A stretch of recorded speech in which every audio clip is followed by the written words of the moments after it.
¿Cómo anda, profe? ¿Todo bien? ¿Cómo va, Guillermo? Bien. Bien, Muchachos, bien. ¿cómo andan? ¿Todo bien? ¿Todo en orden? Muy bien, profe. Bueno, Ahí ya comenzamos. Bien. Bueno, el día de hoy vamos a hablar sobre refrigerantes, ¿sí? Vamos a hablar de las cualidades que deben tener los refrigerantes, o sea, por qué se usan tales fluidos como refrigerantes. Vamos a ver las denominaciones que se le dan, ¿sí? Con por qué se lo llaman. Ahí uno ve el tachito ese que dice 404A. ¿Qué significa eso? Sí, vamos a ver que hay refrigerantes que se parecen a sustancias puras, hay refrigerantes que son mezclas, ¿sí? Y bueno, vamos a ver las características y por qué se lo fue cambiando, qué es lo que afectan, cómo afectaron a la capa de ozono los primeros refrigerantes. Y el primero de ellos, por ejemplo, el que es más nocivo de todo, por ejemplo, es el R11. Es una locura lo que contaminaba o lo que perjudicaba la capa de ozono debido a la cantidad de cloro que tiene, ¿sí? Vamos a ver cómo el cloro afecta a la capa de ozono. Bien, por eso hasta en los desodorantes que ustedes por ahí compran, por ahí se nombra, dice libre, o sea, no contamina la capa de ozono, ¿sí? Libre de cloro, dice también. Todas estas cosas por ahí las vamos a ver en este tema. Bien. Ahí, como definición de refrigerante es cualquier cuerpo o sustancia, ¿sí?, que actúa como agente de enfriamiento, absorbiendo calor de otro cuerpo, sustancia o medio. ¿Sí? ¿Por qué? Porque nosotros cuando tenemos que refrigerar un ambiente, por ejemplo, lo más fácil que ustedes pueden ver cotidianamente es su refrigerador o alguno que tenga aire acondicionado. ¿Qué es lo que enfría un medio? Por ejemplo, el aire. ¿Cómo enfría? Haciendo pasar aire por una superficie metálica normalmente que está a menor temperatura que la temperatura ambiente. Si no, no hay transferencia de calor, eso ya lo hablamos. ¿Quién está adentro de la tubería o de la chapa o de lo que sea el medio que estamos usando para enfriar? Y está el refrigerante, ¿sí? Es esa sustancia que va a encargarse de absorber calor y de llevárselo, ¿sí?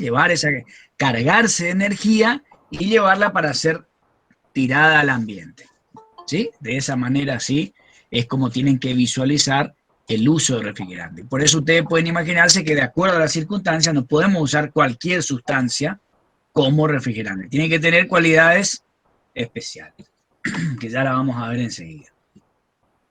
Con respecto a lo nuestro, que es el ciclo frigorífico, el refrigerante es el fluido de trabajo del ciclo, o sea, es el medio por el cual yo saco esa energía del ambiente caliente que tengo y la tiro afuera. ¿Sí? Eso quiere decir fluido fluido de trabajo. operante.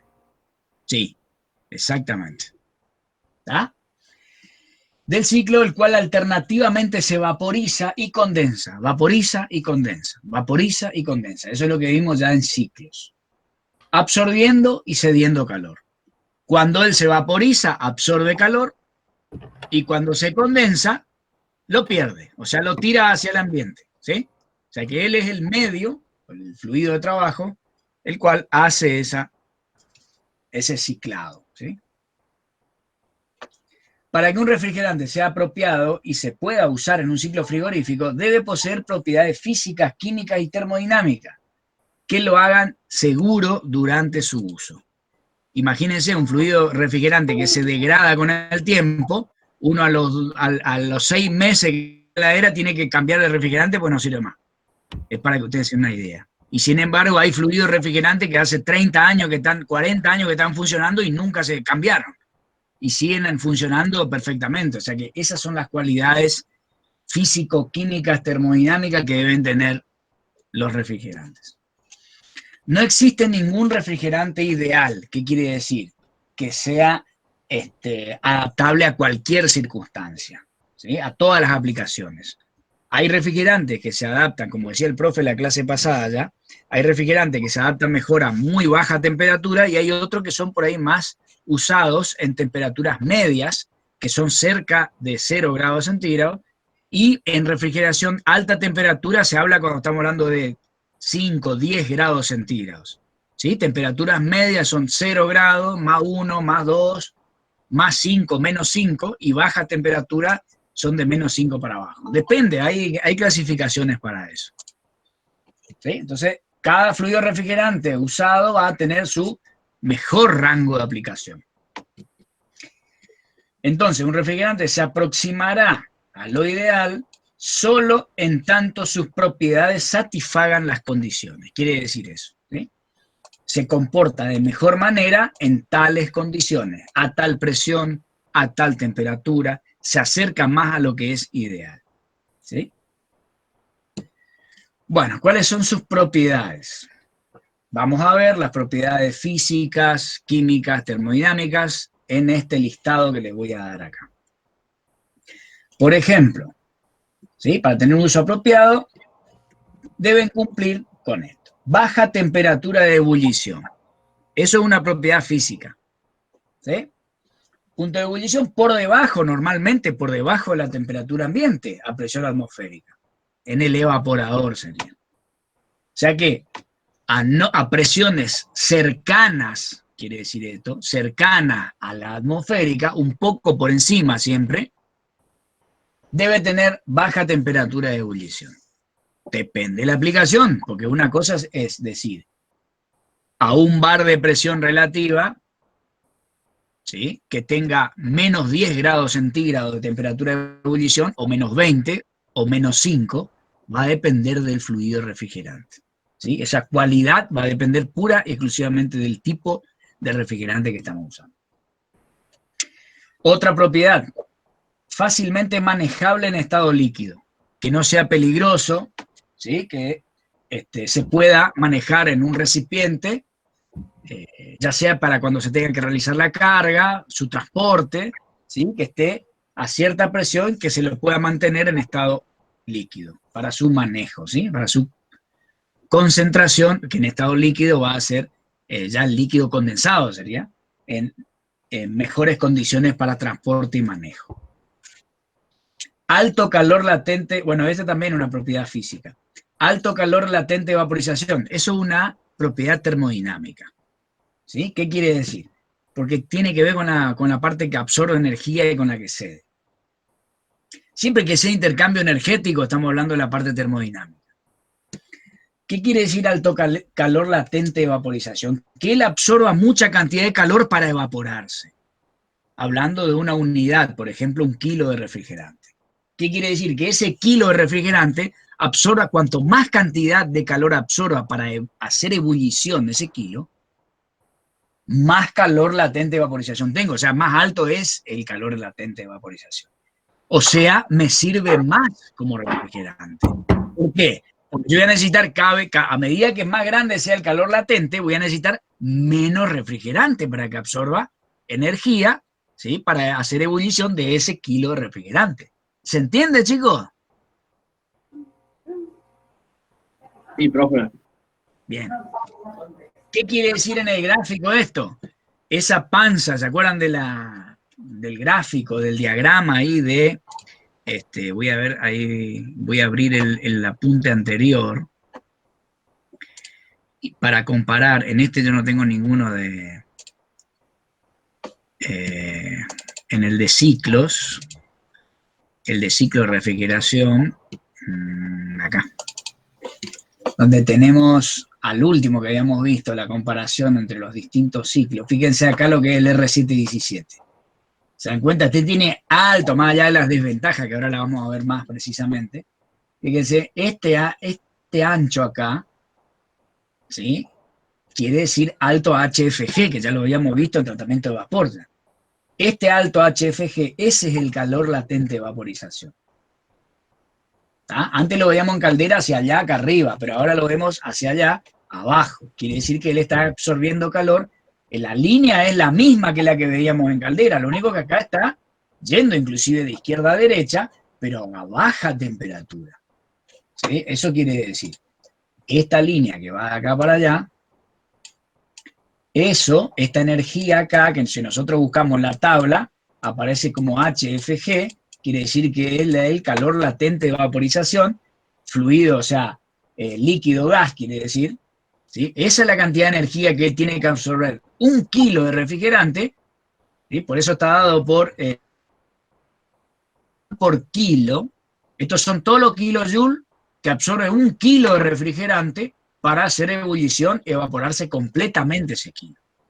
Por eso le digo, en este caso, este refrigerante en eso es el mejor que hay. El profe me va a corregir, pero para mí al amoníaco no hay con qué darle. No, En esa línea, por lo en menos. este momento en eso no, en el alto valor de calor latente, de vaporización, en el costo de Sí, sistema no hay con qué darle. operativo es muy bueno. Sí, excelente. Bien. Inclusive en el costo es 10 veces más barato que el otro, o más. O sea, 10 veces o más barato que los otros. Sí. Es una... Sin comparación, lo que sea el amoníaco al lado de los otros no se puede comparar. No, el único problema que tiene es los elementos con los cuales trabaja. Ataca la cañería de cobre, ataca los derivados, por lo tanto hay que trabajar con compresores abiertos. Sí, tiene un alto volumen, por lo tanto necesitamos compresores más grandes. Para trabajar ante la misma potencia, el volumen del compresor es mucho mayor. Pero bueno, todo eso está mejorado o está no tenido prácticamente en cuenta debido a su alto poder como refrigerante, por lo que hablamos del alto calor latente de vaporización, por su costo y, por supuesto, por el uso que se presenta para grandes instalaciones. Sí, sí, sí. Es más, en países como, o sea, en países desarrollados, por muchos años se lo estaba dejando de usar por su toxicidad principalmente, y hoy en día se hizo hincapié en las condiciones de seguridad, pero se lo está volviendo a usar de vuelta debido a eso que decía el profe, las grandes cualidades que tiene como refrigerante, más allá de que como se usa en la industria, o sea, se sabe que el tamaño de los compresores tiene que ser más grande, entonces por eso se lo usa a nivel industrial, pero por su gran cualidad de alto calor latente de vaporización. Bien. No debe ser inflamable, lo cual hay refrigerantes que sí lo son.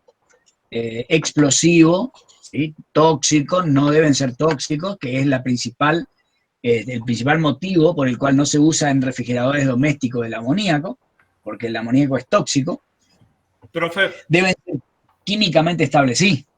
Disculpen. ¿A qué se refería con alto calor latente de vaporización? A la cantidad. Claro, sí, profe. No, la cantidad de calor que absorbe para vaporizarse. Recuerden que el calor latente de vaporización se da cuando se produce el cambio de estado, ¿está? Entonces yo, para que se produzca el cambio de estado desde la curva de líquido a la curva de vapor saturado, tengo una línea bastante larga, ¿no? Tengo una recta interesante que presenta este refrigerante. Por lo tanto, tiene un alto, ahí está, la que está marcando en rojo ahora Guillermo. No, cuanto la campana es más grande, el calor latente es mucho más. Y por supuesto, porque yo necesito hay una mayor absorción de energía, una mayor absorción de calor de la fuente Q1. ¿Estamos de acuerdo? O sea, la cantidad de calor que absorbe el refrigerante es mucho mayor. Fíjate acá el R22, ponelo a poner, Guillermo, el R22. Fíjense, la vaporización del 22 es más chico, ¿eh? Claro, sí, sí. Y el del R134 es menor aún. Claro, el del R134 es menor. ¿Está? O sea, ahí está, fíjate. Pero ese es más tóxico, ¿no? No. El R134 no. Ah, bien. No estamos hablando de gases tóxicos. Ninguno de los que hablamos hasta ahora de gases tóxicos, el 717, el amoníaco es un gas tóxico si se contamina con el alimento que se va a consumir. Pero ahora, con todos los elementos de seguridad que existen, esas probabilidades son prácticamente imposibles de que se cumplan. ¿Está? Porque hay mucho control, que antes no lo teníamos. Entonces era un gas medio complicado en la manipulación, había que trabajar con máscara, con guantes, con una serie de cosas, la carga que se tan sencilla, había que estar capacitado para hacerlo mucho más que para los otros gases, y además, agreguen a todo esto una cuestión de marketing. No se olviden ustedes que por mucha cantidad de años, por muchas décadas, los refrigerantes eran producidos prácticamente por una sola fábrica que se llamaba DuPont. Existía en Estados Unidos como sede central. Acá en la Argentina, en su momento se llamaba Ducilo, que era una subsidiaria de DuPont que trabajaba acá en la Argentina y fabricaba el R2, el R12 y el R502. Bueno, todos estos gases, por supuesto que hablaban en contra del 717, el amoníaco, porque DuPont no fabricaba amoníaco. Entonces se empezaron a meter los otros gases, el 22, el R12. El R12, convengamos que es un gas muy versátil, es un gas que ha dado una performance bastante buena, termodinámicamente hablando, era relativamente barato también, entonces era un gas muy usado en su momento. Por supuesto, así como decía recién Guillermo, el R11 como el gas más contaminante, por ser triclorofluormetano,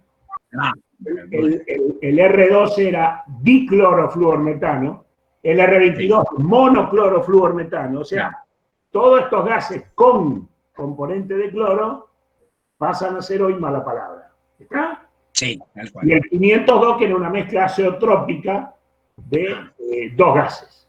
Después vamos a ver lo que es aziotrópica y azeotrópica. Después lo vemos. Sí, eso enseguida lo vamos a ver. Excelente. Este es un gas también que hizo mucha campaña, como decía el profe. El R22 hasta ahora está usado, porque es el menos nocivo de todos los que tienen cloro, porque solamente tiene un átomo de cloro por molécula. Ahora vamos a ver un poco más en detalle cómo se identifica. No tenés la curva del R12, ¿no, Guillermo? No, el R12 no la puse. Bueno, pero fíjense ustedes que el R22, comparado con el 134, volví a poner la del 134. Sí, es mucho más grande igual. Es mucho más grande la del R22, o sea que su efecto frigorífico es mayor, ¿estamos de acuerdo? Lo cual significa que es más usado que el 134. Sí. Operativamente hablando, convendría trabajar con el R22. Si bien vamos a ver que tiene algunas complicaciones, por las presiones de alta, trabaja con muy alta temperatura de descarga, lo cual hace que los compresores también trabajen con mayor exigencia. Pero bueno, después lo vemos. ¿Se acuerdan del efecto refrigerante? No era el epsilon, era esto, ¿sí? Lo que realmente hace el refrigerante dentro del evaporador, ¿sí? Porque si tuviéramos todo esto, ojalá tuviéramos que todo el calor latente de vaporización pueda ser usado. Se puede ser usado cuando tenemos subenfriamiento, pero no todas las veces, por ahora estamos viendo ciclos saturados simples nada más, no todas las veces se puede lograr esto. Además, lograr el subenfriamiento, piensen ustedes que es un costo también adicional al sistema, ¿no? ¿Está? Porque el subenfriamiento significa que hay que hacer en el circuito transformaciones para que se produzca ese subenfriamiento, lo cual encarece. Tal cual. Hay momentos que no es importante hacer. Muy bien. Sí, encarece. Sí. Muy bien. Bueno, también químicamente estable quiere decir que no puede reaccionar mientras se está produciendo ya sea la condensación o la evaporación o el tiempo que pasa. No puede ser que el refrigerante cambie, ¿sí? Mute, cambie su estructura, o sea, tiene que ser estable. Eso quiere decir que no pase a ser otra sustancia o que no reaccione químicamente con lo que está ahí combinado, ¿sí? Eso es lo que quiere decir, que sea estable, que siempre se mantenga con el mismo tipo de moléculas, ¿sí? El mismo tipo de unión molecular también. Que no sea corrosivo, cosa que sucede con el amoníaco y el cobre, por ejemplo, ¿sí? Sí, corroe. Por eso no hay uno ideal, tiene que adaptarse a las distintas condiciones de uso. También tenemos moderadas presiones de trabajo, ¿para qué? O sea, que no necesiten tanta presión para lograr su condensación, ¿sí? O presiones de trabajo lo llama acá. Operación de vacío, que sean menores, tampoco que tengan que trabajar a vacío. ¿Por qué? Porque como le decía sobre el agua la clase pasada, como le decíamos, es por ahí incómodo o inoperante trabajar con vacío porque vos no sabés cuándo se está entrando un agente externo como humedad o aire dentro del circuito. Siempre es recomendable trabajar, como se dice en la jerga, con presiones positivas. ¿Qué quiere decir eso? Presiones relativas mayores que la presión atmosférica, aunque sea de presión atmosférica para arriba. Pero por ahí es muy contraproducente trabajar o inseguro trabajar con presiones menores, relativamente hablando, que la presión atmosférica. Déjame aclarar un puntito. Sí. Hay 3 cosas que deben tener en cuenta en los circuitos frigoríficos. Primero, trabajar con la mayor presión de succión posible. ¿Está claro? Trabajar con la mayor presión de succión posible. ¿Está? ¿Cuál va a ser la presión de succión? La que tengo en el evaporador. ¿Está? Trabajar con la mayor cantidad de presión de succión posible o factible. Segundo, trabajar con la menor carga de gas posible en el sistema. Después vamos a ver por qué.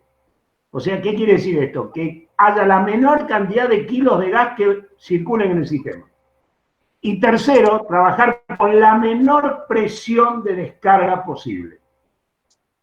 Todo esto dentro de un rango que me permita a mí que el refrigerante cumpla su función. ¿Está?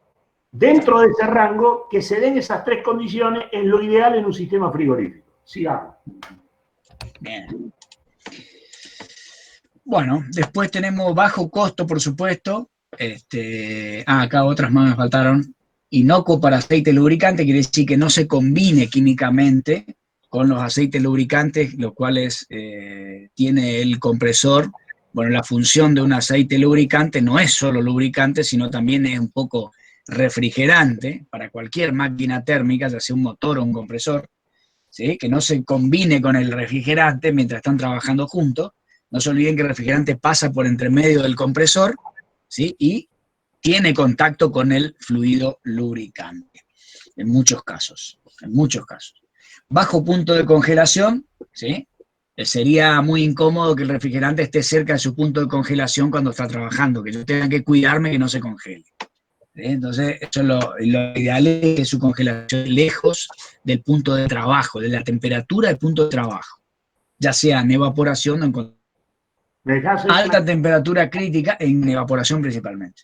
Alta temperatura crítica, ¿sí? El punto crítico era el que estaba acá arriba, vamos a mostrarlo. Estaría acá el punto crítico, a ver, lo muestro, acá. ¿Por qué? Porque yo, si estoy en el punto crítico, no estoy, a partir de acá hay una línea que me dice, hasta acá era el líquido y acá ya pasa a ser gas instantáneamente. A mí no me sirve trabajar ni siquiera en caldera y ni siquiera en refrigeración con temperaturas por arriba de la crítica. ¿Por qué? Porque yo siempre estoy aprovechando esto acá, todo esto, la capacidad del refrigerante o del fluido en esta franja que tiene para absorber energía o para ceder energía.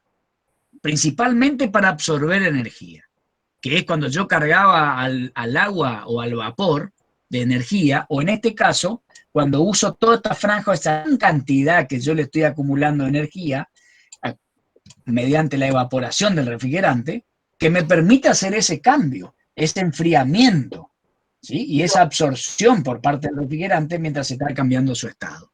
Lo que no sucedería arriba del punto crítico, porque es un cambio instantáneo. ¿Sí? No es un cambio que ocupe un determinado rango energético. Por eso no me conviene utilizar valores cercanos al punto crítico. ¿Sí? Déjame hacer una aclaración. Eso es lo que significa ahí. Sí, señor, por favor.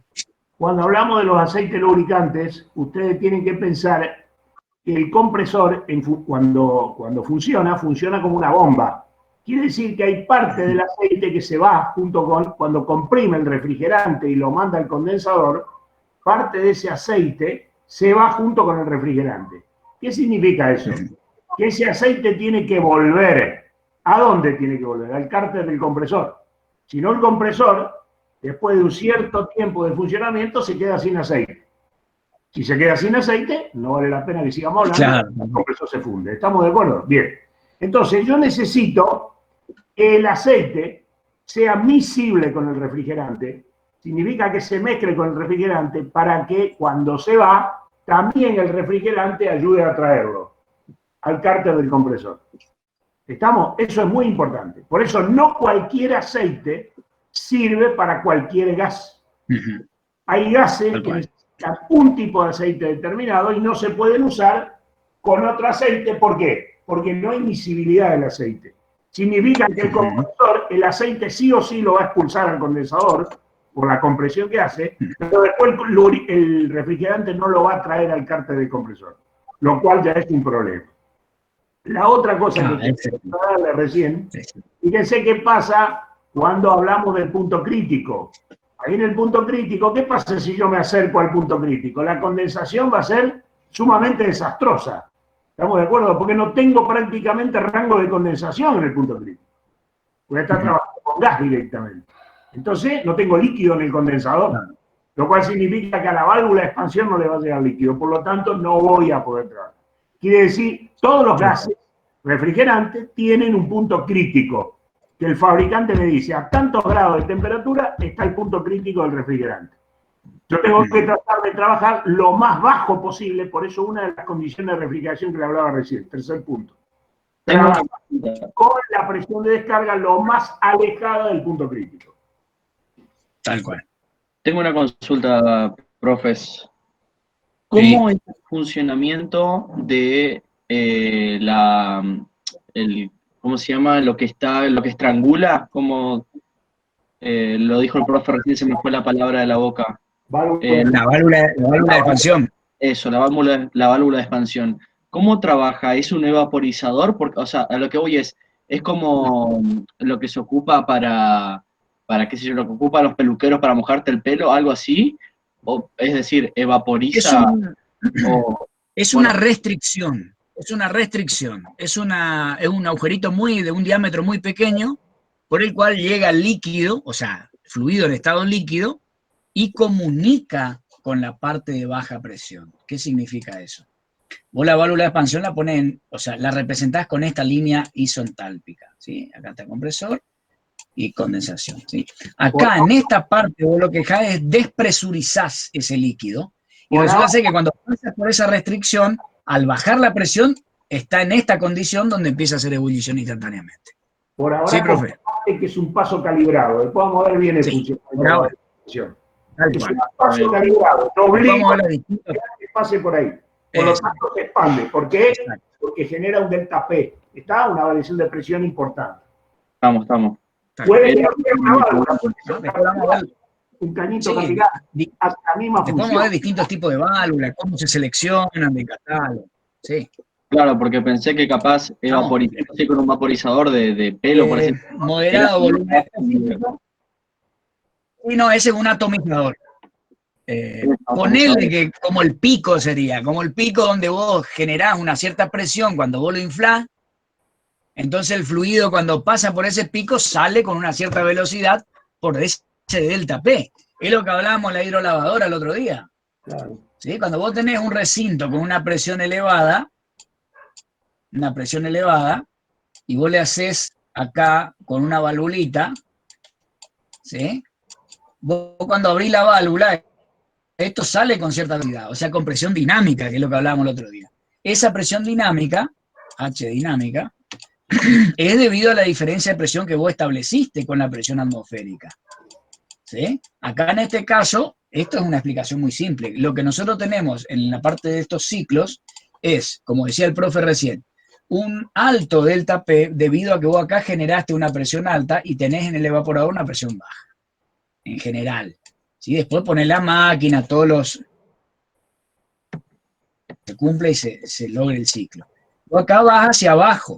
Vos lo que haces es pasar el fluido líquido que está acá, de estado líquido, a alta presión, lo haces pasar por la válvula, abrís la válvula y él pasa disminuyendo su presión a la zona de menor presión. Pero ya previamente diseñado todo, de modo que al llegar a estas condiciones de presión, ¿sí? Él no puede estar en esa situación en estado líquido. Por eso automáticamente comienza la ebullición.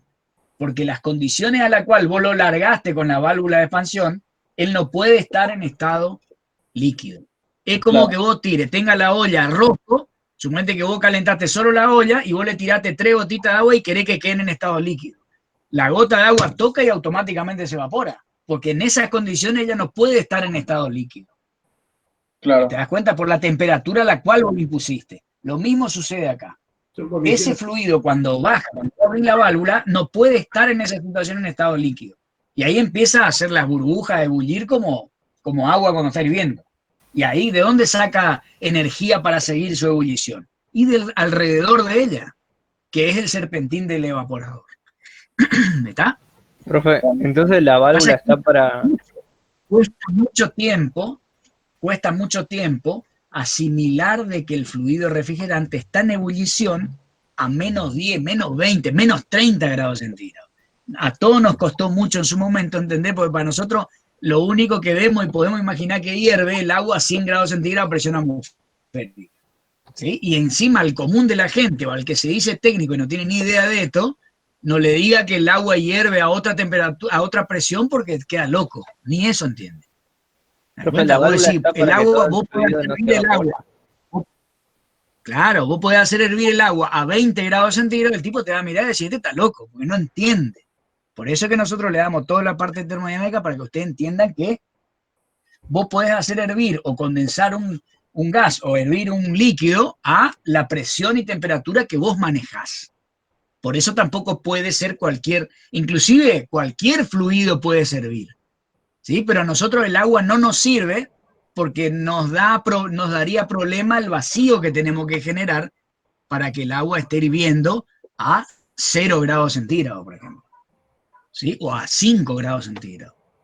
¿Sí? Porque tendríamos que hacer un vacío muy importante y ahí tendríamos problema de que cualquier pequeña entrada por el compresor o por cualquier lado se nos pueda fugar y entrar aire al circuito y producir problemas. O sea que el agua no funcione como refrigerante.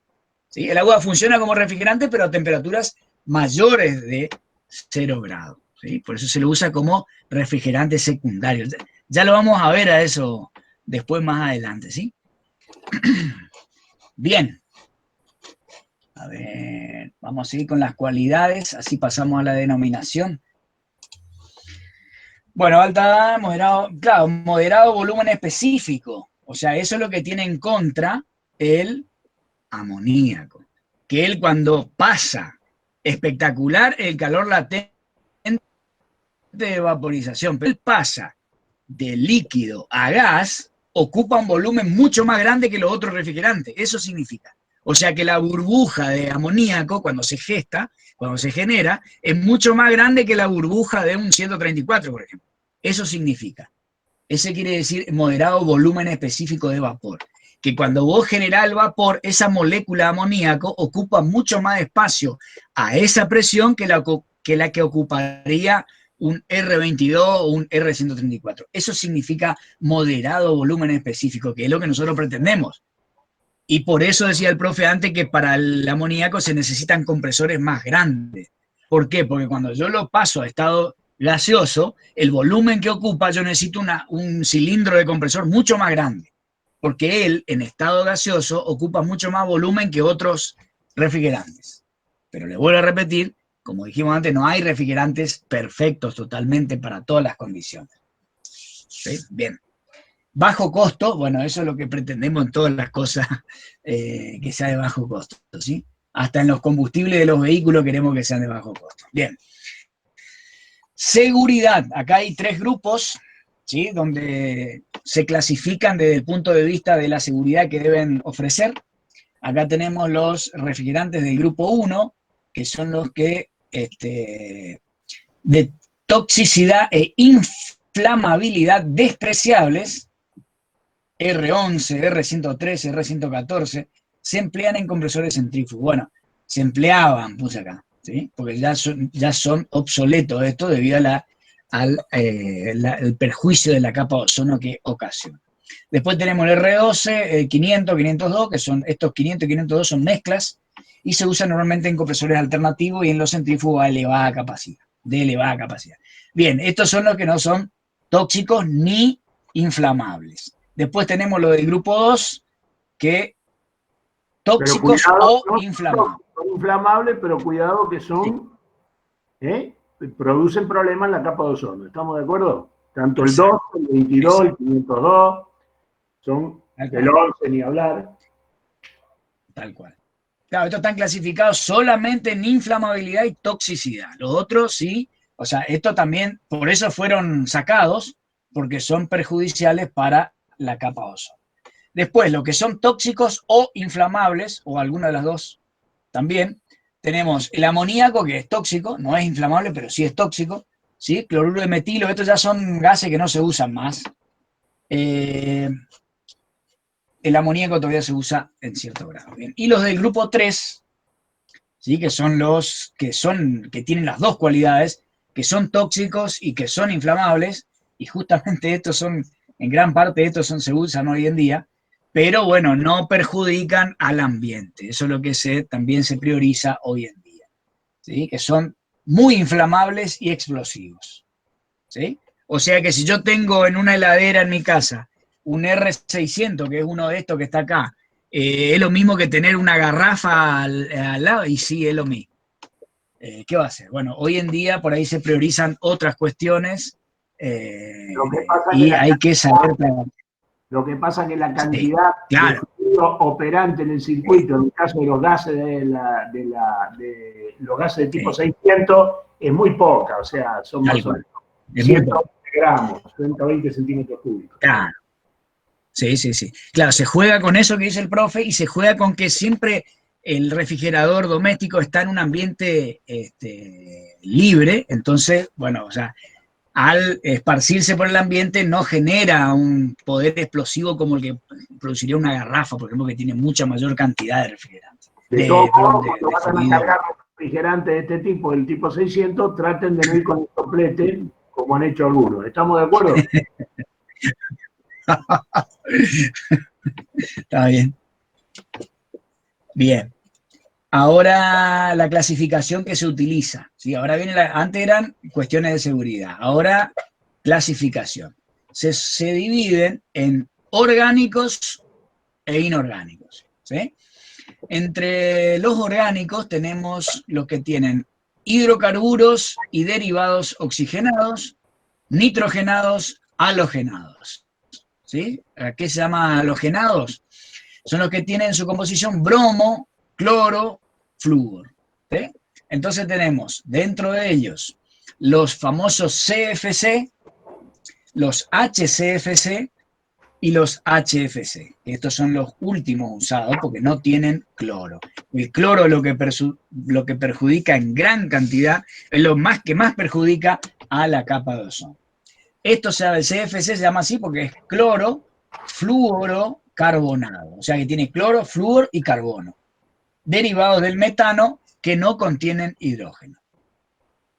Estos acá sí contienen hidrógeno, ¿sí? Y se llaman orgánicos, ¿se acuerdan? Porque tienen carbono. Eso es lo que hace que sean llamados orgánicos, ¿sí? Les recuerdo eso simplemente. Profe, después tenemos el HCFC. Sí, ¿cómo, Marco? Que tenga hidrógeno o no tenga hidrógeno lo hace inflamable. No, o sea, depende de la temperatura a la cual vos manejás, pero sí el hidrógeno es inflamable. Sí.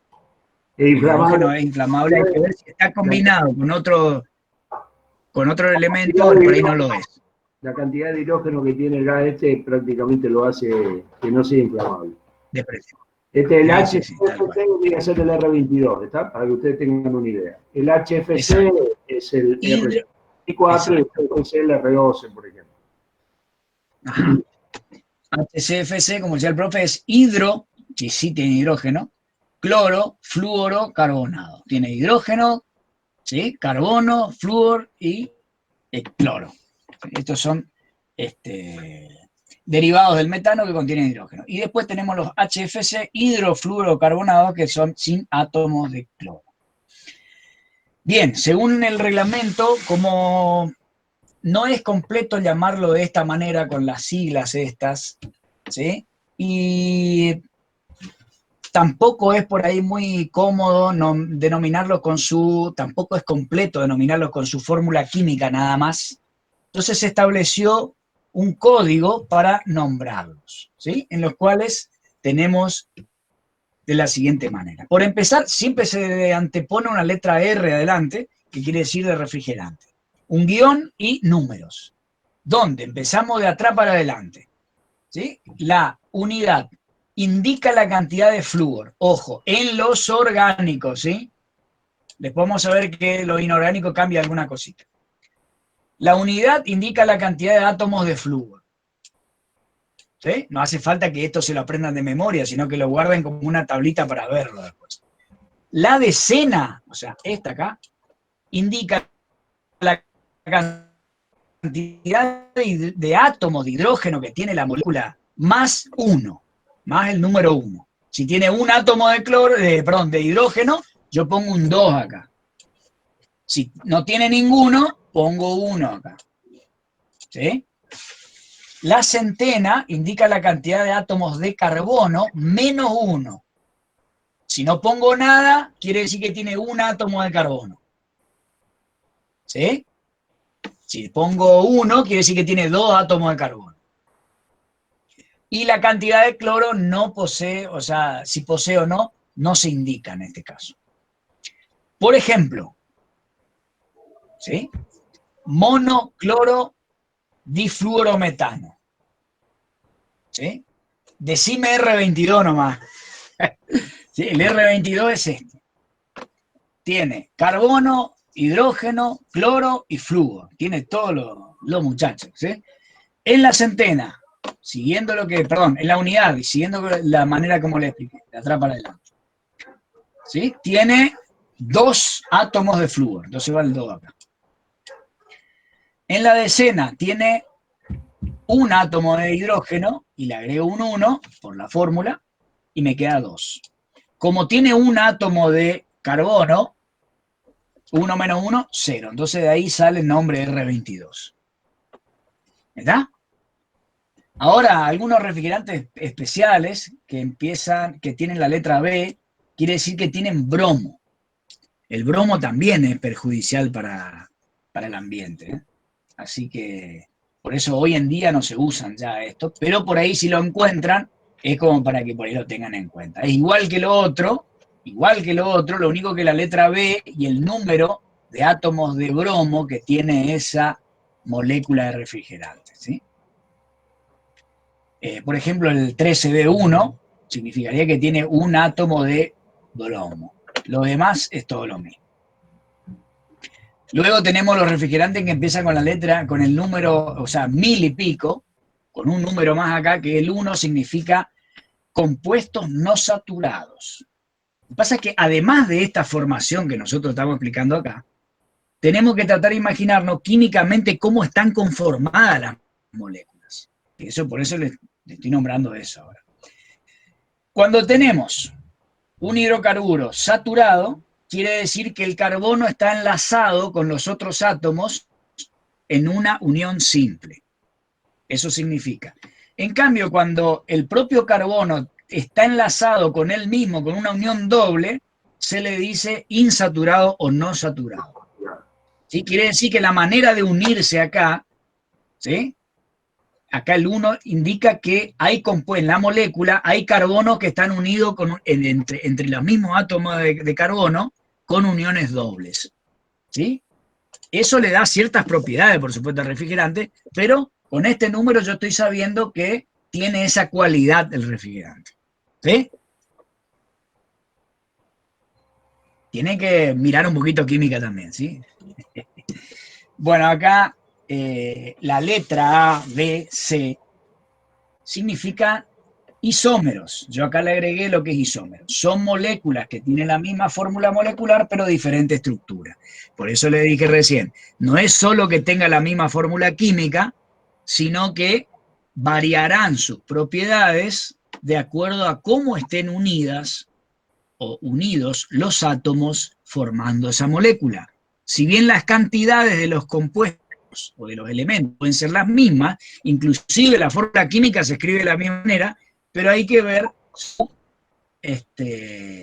su manera de unirse entre los átomos que conforman esa molécula. Cuando nosotros tenemos una molécula, por ejemplo, que forma como una especie de anillo, que es lo que vimos acá, con una cadena, ¿sí? A partir de los carbonos, cuando más simétrica es la molécula, quiere decir que tiene la misma cantidad de un lado que del otro de los compuestos, se le pone la letra A. A medida que más fuera de simetría está la molécula, se le pone la B, la C, y así va creciendo a medida que es más asimétrica la molécula. ¿Y esto qué significa? Que a medida que es más asimétrica, por ahí varían algunas propiedades que lo alejan de la efectividad como refrigerante a dicho refrigerante, valga la redundancia.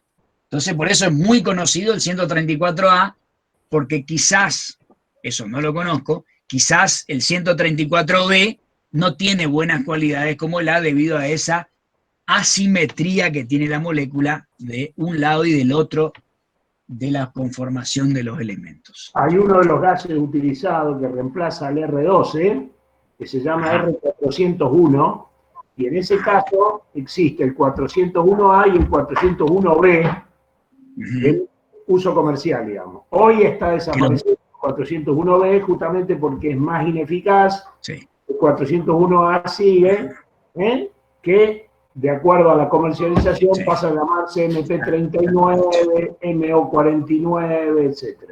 ¿Estamos? Pero ahí tienen el ejemplo de lo que decíamos recién del A y el B. Bien. Son los dos isómeros, pero con distintas características. Espectacular. Sí.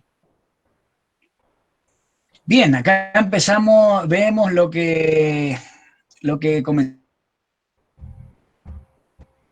No solamente se trata de obtener sustancias puras a partir de un compuesto ordenado o fabricado que cumpla como una sola molécula, sino que se encontró en cierta época que yo podría mezclar dos refrigerantes obteniendo otro con buena efectividad, ¿sí? Como son mezclas azeotrópicas.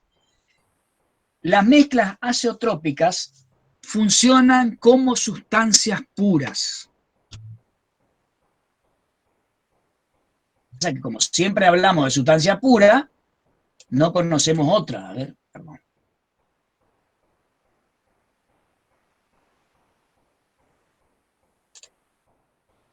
Recta.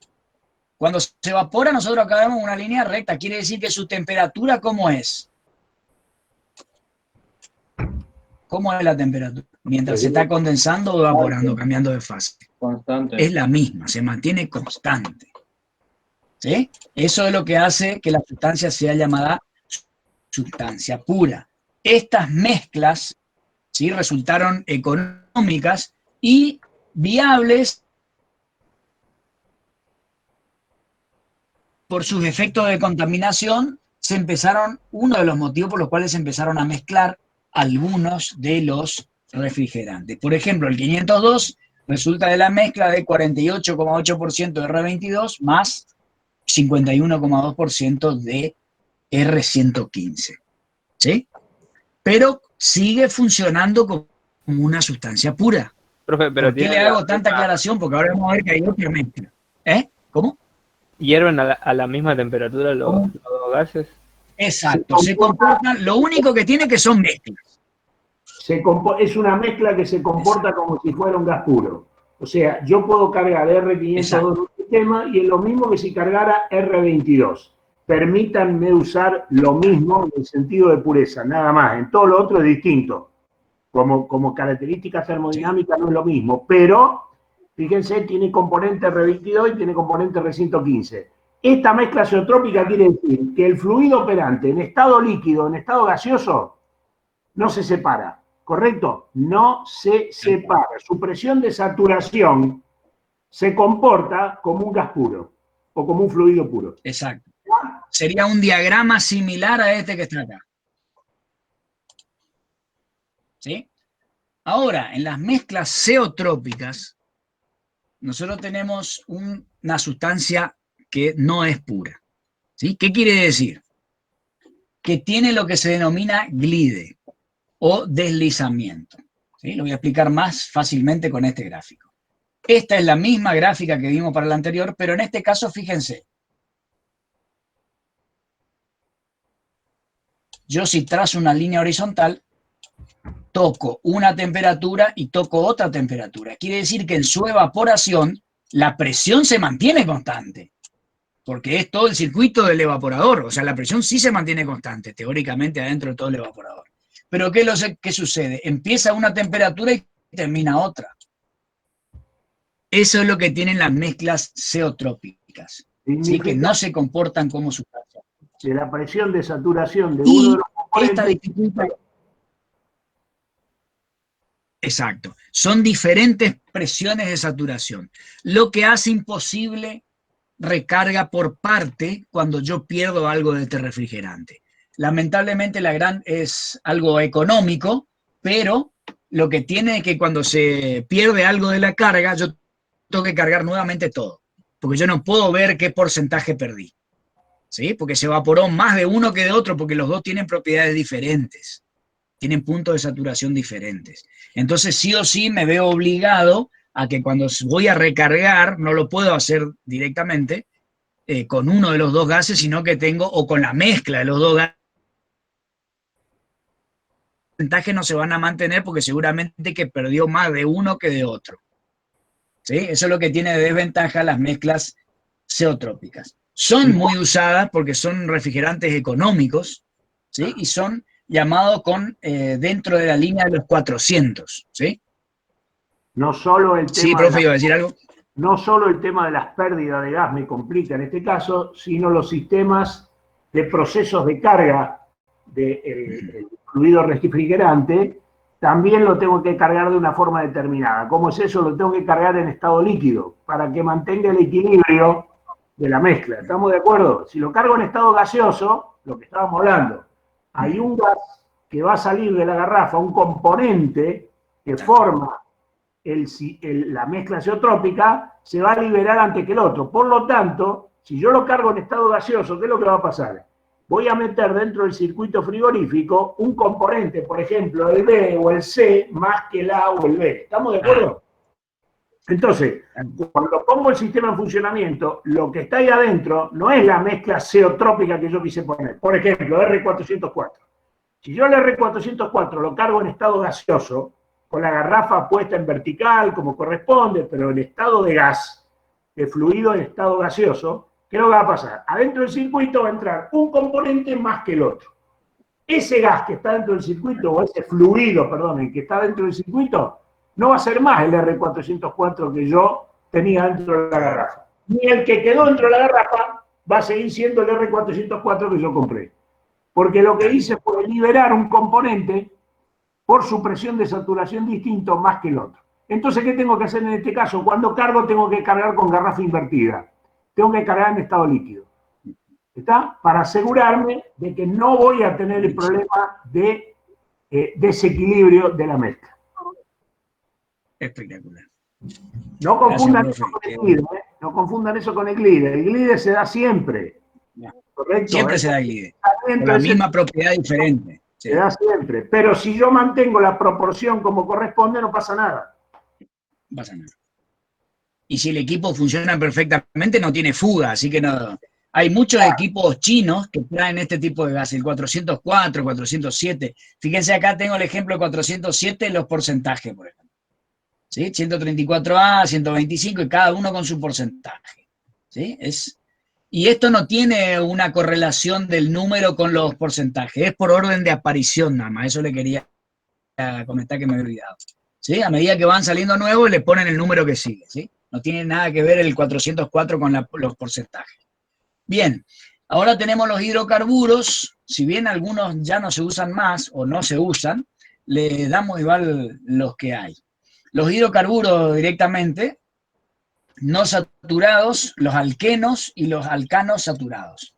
¿Sí? La numeración se ubica en la serie 600, o sea que cuando tenemos butano, isobutano, pentano, isopentano, que es la misma fórmula química, pero su manera de estar en la cadena o anillo formado, ¿sí? Es diferente, por lo tanto, tienen los números seguidos con la A o el número sol, ¿sí? De acuerdo a la simetría de la molécula también acá. Pero se denominan con R600, 600 y pico. También por orden de aparición se le va agregando los números según corresponda.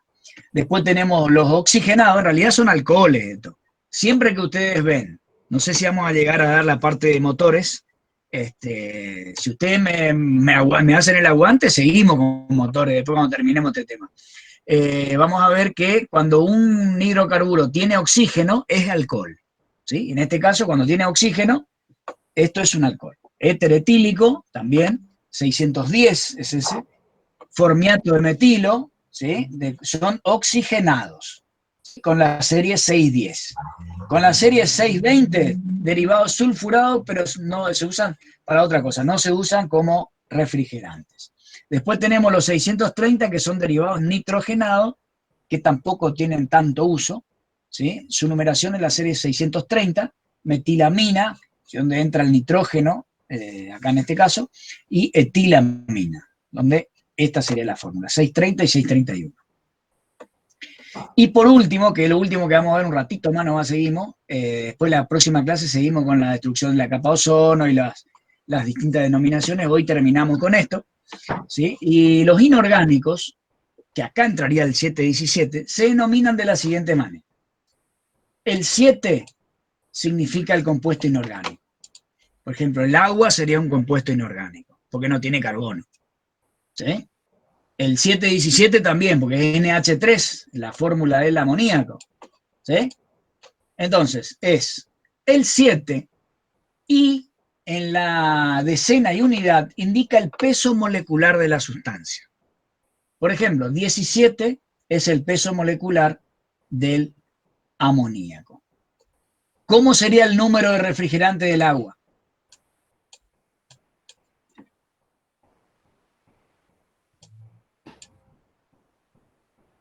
Claro. ¿Está? Peso molecular del agua, 18. ¿Sí? Un oxígeno 16 más 2 hidrógeno, 2, 18. Y ahí me queda, este sería el agua si fuera que se usa como refrigerante. Y se lo quiere denominar con las características de un refrigerante. Por ejemplo, el anhidro sulfuroso sería el R764, porque 64 es su peso molecular. Muy bien, niños. Espero haya servido la clase. Profe, infinitas gracias. Por favor. Muy buenos los aportes. Muchas Seguimos gracias. el miércoles. Sí, señor. Bueno. Gracias, chicos. Dale, profe. Un saludo, profe. Chao. Chao. Buenas noches, gracias. Hasta luego.